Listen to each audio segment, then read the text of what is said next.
ನಾವು ಇವತ್ತು ಒಂದು ಅದ್ಭುತವಾಗಿರುವ ಮುದ್ರೆ, ನಮ್ಮ ಲಂಗ್ಸ್ ಕೆಪಾಸಿಟಿ ಹೆಚ್ಚು ಮಾಡತಕ್ಕಂತ ಮುದ್ರೆ, ಅದುವೇ ಆದಿ ಮುದ್ರೆ. ಈ ಮುದ್ರೆ ಬಗ್ಗೆ ನಾವು ಇವತ್ತು ತಿಳಿದುಕೊಳ್ಳೋಣ. ನಮ್ಮ ಶರೀರದ ರೋಗ ಪ್ರತಿರೋಧಕ ಶಕ್ತಿಯನ್ನು ಹೇಗೆ ಹೆಚ್ಚಿಸಿಕೊಳ್ಬೇಕೆಂದು ಯೋಗಶಾಸ್ತ್ರದಲ್ಲಿ, ಚಿಕಿತ್ಸಾ ಶಾಸ್ತ್ರದಲ್ಲಿ, ವ್ಯಾಯಾಮ ಪದ್ಧತಿಯಲ್ಲಿ ಮತ್ತು ಬೇರೆ ಬೇರೆ ಆಹಾರ ಪದ್ಧತಿಗಳಲ್ಲಿ ಹೇಳಲಾಗಿದೆ. ಇವುಗಳಲ್ಲಿ ಅತ್ಯಂತ ಸರಳ ಮತ್ತು ಅತ್ಯುತ್ತಮವೆಂದರೆ ಅದೇ ಹಸ್ತಮುದ್ರೆಗಳು. ನಮ್ಮ ಕೈಯಲ್ಲಿರುವ 5 ಬೆರಳುಗಳು ನಮ್ಮ ಶರೀರದ ಪಂಚತತ್ವಗಳ ಚಲನೆಯನ್ನು ನಿಯಂತ್ರಿಸುವ ಸಾಮರ್ಥ್ಯವನ್ನು ಹೊಂದಿವೆ. ಈ ಪಂಚಭೂತಗಳು ಪಂಚೇಂದ್ರಿಯಗಳಿಗೆ ನೇರವಾಗಿ ಸಂಬಂಧಪಟ್ಟಿವೆ. ಹೆಬ್ಬೆರಳು ಅಗ್ನಿ ತತ್ವವನ್ನು ಹೊಂದಿದೆ, ಇದು ರೂಪ ಮತ್ತು ಕಣ್ಣಿಗೆ ಸಂಬಂಧಪಟ್ಟಿದೆ. ಅದೇ ರೀತಿ ತೋರ್ಬೆರಳು ವಾಯು ತತ್ವಕ್ಕೆ ಸಂಬಂಧಪಟ್ಟಿದೆ, ಇದು ಸ್ಪರ್ಶ ಮತ್ತು ಚರ್ಮಕ್ಕೆ ಸಂಬಂಧಿಸಿದೆ. ಆಮೇಲೆ ಮಧ್ಯದ ಬೆರಳು ಇದೇನಂತಂದ್ರೆ ಆಕಾಶ ತತ್ವಕ್ಕೆ ಸಂಬಂಧಪಟ್ಟಿದೆ, ಇದೇನಂದ್ರೆ ನಮ್ಮ ಶಬ್ದ ಮತ್ತು ಕಿವಿಗಳಿಗೆ ಸಂಬಂಧಪಟ್ಟಿದೆ. ಇನ್ನು ಉಂಗುರ ಬೆರಳು ಇದೇನಂತಂದ್ರೆ ಪೃಥ್ವಿ ತತ್ವಕ್ಕೆ ಸಂಬಂಧಪಟ್ಟಿದೆ, ಇದು ಪೃಥ್ವಿ ತತ್ವವನ್ನು ಹೊಂದಿದೆ. ಇದೇನಂತಂದ್ರೆ ಗಂಧ ಮತ್ತು ಮೂಗಿಗೆ ಸಂಬಂಧಪಟ್ಟಿದೆ. ಇನ್ನು ಕಿರುಬೆರಳು ಕೊನೆಯ ಬೆರಳು ಇದು ಜಲತತ್ವವನ್ನು ಹೊಂದಿದೆ, ಇದು ರಸ ಮತ್ತು ನಾಲಿಗೆಗೆ ಸಂಬಂಧಪಟ್ಟಿದೆ. ಮುದ್ರೆಗಳು ನಮ್ಮ ಶರೀರದ ನರನಾಡಿಗಳಲ್ಲಿ ಶಕ್ತಿ ತುಂಬುತ್ತವೆ.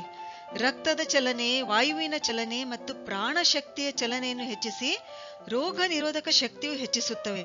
ವಿಶೇಷವಾಗಿ ಇವತ್ತಿನ ಈ ಕೊರೋನಾ ವೈರಸ್ ಹಾವಳಿ ಸಮಯದಲ್ಲಿ ಮುದ್ರೆಗಳು ದೊಡ್ಡ ವರದಾನ ಅಂತಾನೆ ನಾವು ಹೇಳಬಹುದು. ಮುದ್ರೆಗಳನ್ನು ಶ್ರದ್ಧೆಯಿಂದ ದಿನನಿತ್ಯ ಮಾಡಿದ್ರೆ ನಮ್ಮ ಶರೀರದಲ್ಲಾಗುವ ಆರೋಗ್ಯಕರ ಬದಲಾವಣೆಗಳನ್ನು ನಾವೇ ಗಮನಿಸಬಹುದು. ವಿಶೇಷವಾಗಿ ನಾವು ಇವತ್ತು ಚರ್ಚಿಸುವ ಮುದ್ರೆ ಆದಿ ಮುದ್ರೆ ಏನಿದೆಲ್ಲ, ಅದು ಅಂತೂ ಇಮ್ಯುನಿಟಿ ಬೂಸ್ಟರ್ ಮುದ್ರೆ ಅಂತಾನೆ ನಾವಿಲ್ಲಿ ಹೇಳ್ತೀವಿ. ಈ ಮುದ್ರೆ ತುಂಬಾನೇ ಉಪಯುಕ್ತವಾಗಿದೆ ಅಂತ ನಾವಿಲ್ಲಿ ಹೇಳ್ಬಹುದು. ಆದರೆ ಇದನ್ನ ನಾವು ಆದಿ ಮುದ್ರೆ ಅಂತ ಯಾಕೆ ಕರಿತೀವಿ? ಆದಿ ಅಂದ್ರೆ ಮೊದಲು.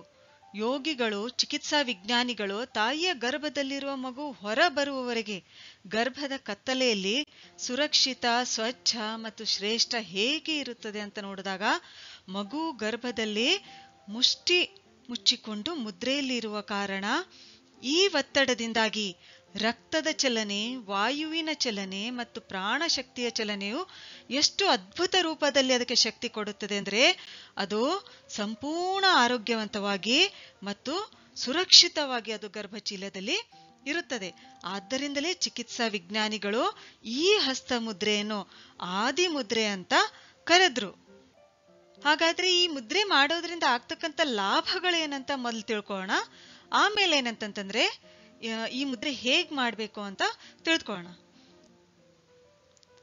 ಇಲ್ಲಿ ಹೆಬ್ಬೆರಳು ಅಂದ್ರೆ ಅಗ್ನಿ ತತ್ವ, ಇದರ ಮೇಲೆ ಒತ್ತಡ ಬೀಳೋದ್ರಿಂದ ಪ್ರಾಣವಾಯು ಚಲನೆಯಲ್ಲಿ ಹೆಚ್ಚಿಸುತ್ತದೆ. ಅಂದ್ರೆ ದೇಹದಲ್ಲಿ ಆಕ್ಸಿಜನ್ ಚಲನೆ ಹೆಚ್ಚಿಸುತ್ತದೆ. ಇದು ನಮ್ಮ ದೇಹದ ಎಲ್ಲಾ ಜೀವಕೋಶಗಳಿಗೆ ಆಮ್ಲಜನಕ ತರಲು ಸಹಾಯ ಮಾಡುತ್ತದೆ. ಅಂದ್ರೆ ಎಲ್ಲ ಅಂಗಾಂಗಗಳಿಗೆ ಆಮ್ಲಜನಕ ಸರಳವಾಗಿ ತಲುಪುತ್ತದೆ. ಈ ಮುದ್ರೆಯು ಶ್ವಾಸಕೋಶದ ಸಾಮರ್ಥ್ಯವನ್ನು ಕೂಡ ಹೆಚ್ಚಿಸುತ್ತದೆ.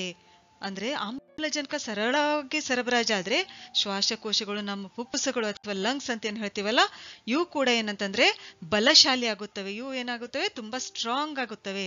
ಇದರಿಂದ ನಾವು ಯಾವುದೇ ರೋಗವನ್ನು ಹೊಡಿತಕ್ಕಂಥ ಶಕ್ತಿ ನಮ್ಮ ದೇಹದಲ್ಲಿ ತಯಾರಾಗುತ್ತದೆ. ಇದು ನಮ್ಮ ರೋಗಗಳನ್ನು ಗುಣಪಡಿಸ್ತಕ್ಕಂಥ ಪ್ರಾಣಶಕ್ತಿ ಅಥವಾ ಪ್ರಾಣಿಕ್ ಎನರ್ಜಿ ಅಂತ ಏನ್ ಹೇಳ್ತೀವಲ್ಲ, ಇದನ್ನ ತಲೆ, ಕುತ್ತಿಗೆ ಮತ್ತು ನಿಮ್ಮ ದೇಹದ ಮೇಲ್ಭಾಗದ ಎಲ್ಲಾ ಅಂಗಾಂಗಗಳಿಗೆ ಇದು ಕಳುಹಿಸುತ್ತದೆ.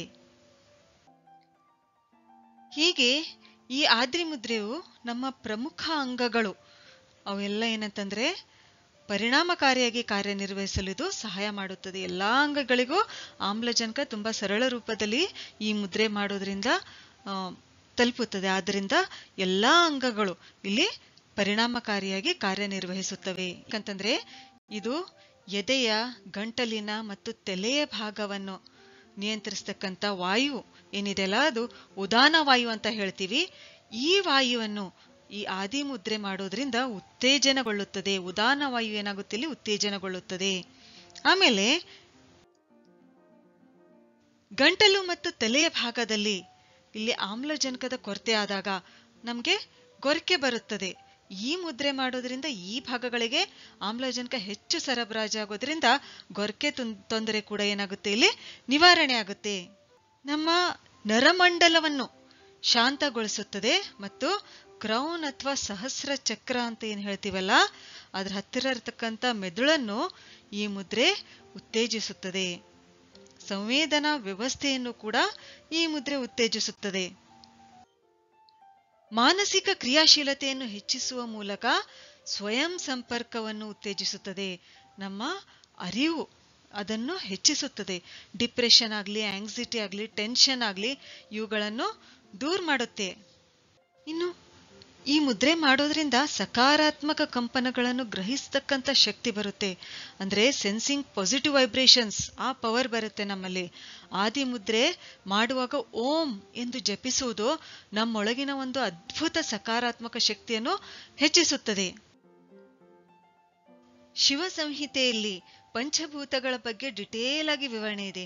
ಇದರ ಅರ್ಥ ಆದಿ ಮುದ್ರೆಯಿಂದ ಈ 5 ಅಂಶಗಳು ಅಂದ್ರೆ 5 ಪಂಚಭೂತಗಳು ಅವುಗಳನ್ನು ಶುದ್ಧೀಕರಿಸಲ್ಪಡುತ್ತವೆ. ಈ ಮುದ್ರೆ ಮಾಡೋದ್ರಿಂದ ಕೆಮ್ಮು, ನೆಗಡಿ, ಜ್ವರ ಇಂಥ ರೋಗಗಳ ವಿರುದ್ಧ ರಕ್ಷಾ ಕವಚದಂತೆ ಕಾರ್ಯನಿರ್ವಹಿಸುತ್ತದೆ. ಅಂದ್ರೆ ನಮ್ಮ ದೇಹದ ರೋಗ ಪ್ರತಿರೋಧಕ ಶಕ್ತಿ ಅದ್ಭುತ ರೂಪದಲ್ಲಿ ಹೆಚ್ಚಿಸುತ್ತದೆ. ಅದು ಯಾವುದೇ ರೀತಿಯ ಹಣ ಖರ್ಚಾಗ್ದೇನೆ. ಇಷ್ಟೊಂದು ಮುಖ್ಯವಾಗಿರ್ತಕ್ಕಂಥ ಮುದ್ರೆಯನ್ನ ಹೇಗ್ ಮಾಡ್ಬೇಕಂತ ತಿಳ್ಕೊಳ್ಳೋಣ.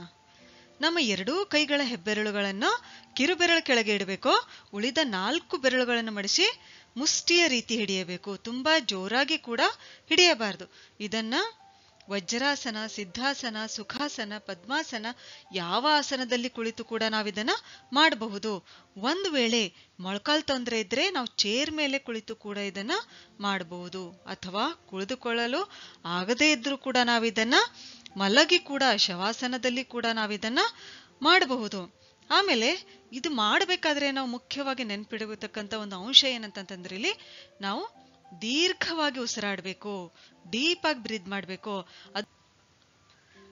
ಮತ್ತೊಂದು ವಿಷಯ, ಇಲ್ಲಿ ಮುಷ್ಟಿಯನ್ನು ನಾವು ಮೇಲ್ಮುಖವಾಗಿ ಕೂಡ ಹಿಡಿಬಹುದು, ಕೆಳಮುಖವಾಗಿ ಕೂಡ ನಾವಿಲ್ಲಿ ಹಿಡಿಯಬಹುದು. ಈ ಮುದ್ರೆಯನ್ನು ನಾಭಿಯ ಎದುರಿಟ್ಟು ಒಂದಕ್ಕೊಂದು ಜೋಡಿಸಿದ್ರೆ ಅದಕ್ಕೆ ನಾವೇನಂತ ಹೇಳ್ತೀವಿ, ಬ್ರಹ್ಮ ಮುದ್ರೆ ಅಂತ ಕರಿತೀವಿ.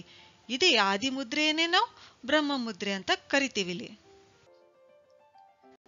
ಈ ಮುದ್ರೆಯನ್ನ ನಾವು ಪ್ರತಿದಿನ 10 ನಿಮಿಷದಂತೆ 3 ಸಲ ಮಾಡಬಹುದು. ಅಥವಾ ಬೆಳಗ್ಗೆ ಖಾಲಿ ಹೊಟ್ಟೆಯಲ್ಲಿ 10 ನಿಮಿಷದಿಂದ 30 ನಿಮಿಷಗಳವರೆಗೆ ಒಂದೇ ಸಲ ಮಾಡಬಹುದು. ಆದ್ರೆ ವಿಶೇಷವಾಗಿ ನಾವು ಗಮನದಲ್ಲಿ ಇಡಬೇಕೇನಂತಂದ್ರೆ, ಇಲ್ಲಿ ಊಟ ಆದ ತಕ್ಷಣ ಈ ಮುದ್ರೆ ನಾವು ಮಾಡಬಾರ್ದು. ಆದಷ್ಟು ನಾವು ಖಾಲಿ ಹೊಟ್ಟೆಯಲ್ಲಿ ಈ ಮುದ್ರೆಯನ್ನ ಮಾಡಬೇಕು. ಒಂದ್ ವೇಳೆ ನಾವು ಮಾಡಬೇಕಾದ್ರೂ ಕೂಡ ಊಟ ಮಾಡಿದ 1 ಗಂಟೆ ನಂತರ ಮಾಡಬಹುದು, ಅಥವಾ ಊಟಕ್ಕಿಂತ 1 ಗಂಟೆ ಮೊದಲು ಈ ಮುದ್ರೆಯನ್ನ ನಾವು ಮಾಡಬಹುದು. ಧನ್ಯವಾದಗಳು.